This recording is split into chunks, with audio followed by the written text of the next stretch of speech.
Guys, it's story time. I decided to read you guys a really short story for journal and ask you some questions. As always, you can answer any or all of these questions for your journal. And just a little background, you have to remember that a Czar, C-Z-A-R, is an old Russian monarch. Mon meaning one, arch meaning rule. So monarchy, one ruler. So the Czars were very opulent, meaning again, they had lots of fine things and fancy stuff, while other people in Russia were super poor. So just keep that in mind. You've got to pull a little bit of history in and knowledge of stuff to kind of get the story. But anyway, the whole point is this is a short story. This isn't a huge assignment. It's just a fun way I'm toying around with doing journals. So I hope you enjoy. This may be the beginning of a series that we do once a week for journals. So this is called Rolls for the Czar by Robin Kinkead, I believe. And then it always gives this awesome question to think about as you listen to me read. Let me check and make sure my head is still, yes, my head is still in the picture. Okay. So this is, again, the question you need to think about is people sometimes use their courage and quick wit to get out of a desperate situation. Have you known or heard of any such person? Maybe you. So think about that as I read. This is a tale of the days of the czars, of ermine, which is like a fur, like a rich fur, and gold and pure white bread. It's hard to get bread really white. Weird. In St. Petersburg, the Czar held his court, that's in Russia, with pomp and ceremony that dazzled peasants and ambassadors alike. His winter palace covered acres by the side of the frozen Neve River. It had pillars of lapis lazuli, which is a cool blue stone, and then other rare stones from the Urals, and those are the mountains in Russia that mark the border between Europe and Asia, the Ural Mountains. Its halls held treasures from all over the world. Once a year, the Tsar paid a visit of state to Moscow, where the rich merchants lived, trade center of the imperial domain. Here he would sit in the throne room of the Kremlin, which, as you may know, is the citadel or fortress in Moscow, where his ancestors once ruled, warring Muscovy, which is another name for the Russian Empire. It's probably Muscovy. I should say it more Russian. Muscovy. Okay. There's another great man in Moscow, a baker, Markov by name. The master bakers of the city were famous, and Markov was a prince among them. His cakes and pastries were renowned throughout all of Russia, but his rolls, love a good roll, were best of all. Pure white, like the driven snow of the steppes. A crust just hard enough to crunch, and that's steppes like in agriculture, you know, when they go like up, when land is like stepped up. You know what I'm saying. Okay. A crust is hard enough to crunch, the bread not too soft, but soft enough to hold the melted butter. Melted butter soaking into bread. All right.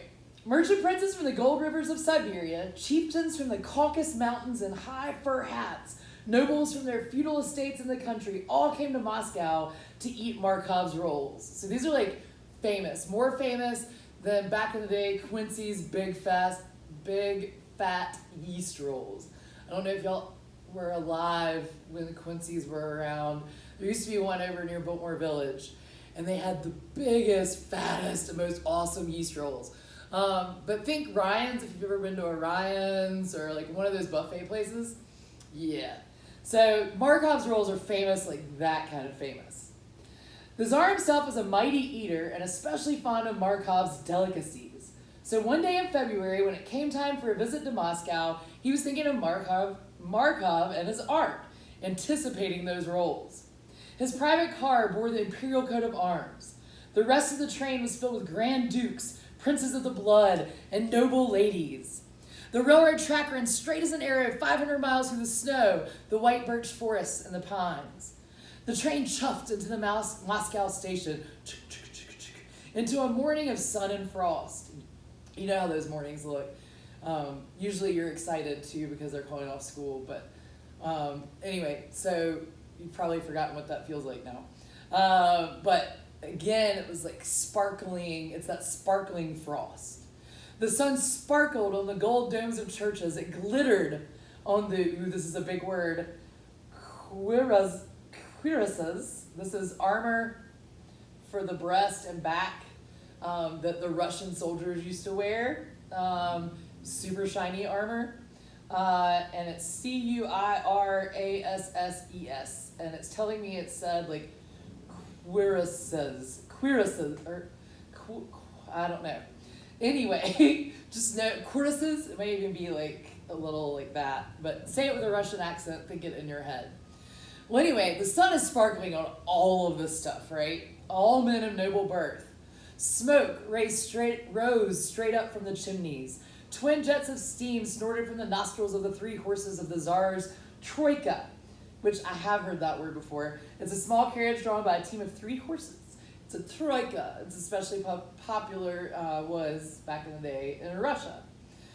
Okay, the Czar had a fine appetite, which kind of is like a double meaning. Like, you can have an appetite like, oh, I need rich food, or you can have an appetite like, I really like extravagant things, or like, I really like having like the best of the best of the best. I have an appetite for gold watches or whatever. You could have that.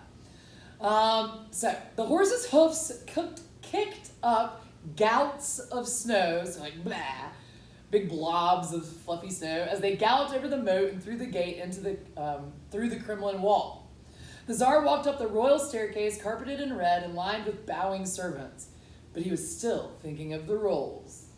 He went through the formal greetings with a distracted look, then sat down eagerly at the breakfast table. Not a glance did he give the caviar, the smoked sterlets, which is sturgeon, the fish where the Russian caviar comes from, like they harvest it out of the fish. Anyway, it's super well known. The pheasant in this spice that I'm not familiar with called aspic, I guess. Anyway, it would be like chicken, whatever, like chicken nuggets, but like fancy, super fancy chicken nuggets. He watched the door. When a royal footman came through carrying a silver platter loaded with rolls, the Tsar smiled. All was well. The Tsar rubbed his hands and took a steaming roll. He broke it open and the smile vanished from his face. A dead fly lay embedded in the bread. Courtiers crowded around to look. "Bring Markov here," said the Tsar with one of his terrible glances. Like, probably like the glances I give you when you're totally off track. Like, what? Like, what? How could you say that? All right. So he gives this terrible glance. The banquet room was silent in tense horror. Like, the Tsar could just be like, I'm going to lop off his head because there's a fly in my freaking roll, which is like a little crazy that the Tsar could have that much power. But anyway, that's how it went back in the day. "Bring Markov here," said the Tsar with one of his terrible glances. The banquet room was silent in tense horror. Markov came in puffing slightly, but bearing himself with the pride of a master artist. "Look at this, Markov," said the Tsar, pointing at the fly. "Tell me what it is." Markov looked and stood frozen for a moment. You know that whole, like, every person has, like, three main reactions to fear? Fight, flight, or freeze. Well, Markov froze. And he stood frozen like that for a little while. Princes, nobles, and servants all leaned forward, waiting for doom to strike him. The Tsar could bend horseshoes in his bare hands. Now think of that image and, like, could he really bend horseshoes? No human can, you'd have to be superhuman. But it's a figure of speech, right? It's figurative, that, like, dude is so powerful that he could somehow figure out how to do that. So a word from him, and the bleak wastes of Siberia lay waiting. Because Siberia had nothing, especially, it still doesn't, but like, it's got cute monkeys and like bears, white bears and white monkeys and stuff. But Siberia, like, isn't habitable. A lot of it is uninhabitable, not able to be lived in. So to send someone to Siberia was like a death sentence, basically, like sending them out into like the cold wilderness to basically starve or die. right? So, that's why just a word from him and the bleak wastes of Siberia lay waiting. No man could tell what Markov thought, but they knew that a fly had endangered his life. He reached to the platter, and he picked up the fly. He put it in his mouth, and he ate it. Every eye watched him swallow. So he went, yoink. It's a raisin, sire, he said. Wrath and anger actually faded from the Tsar's face. He broke out laughing, and the nobles relaxed. Markov, he said, we grant you a coat of arms, which is like a cool shield thing, that represents your family or you. We grant you a coat of arms with a fly as the motif, the theme. A fly imperiled your life, and a fly saved your life. And then the Tsar went on with his rolls. Yum, nom, nom. All right, so what was your reaction to the story's ending? Did you see it coming? Did you find it amusing? Was it silly? Was it clever? Explain your answer in your journal. Again, what was your reaction to the story's ending? This is like the first response journal question.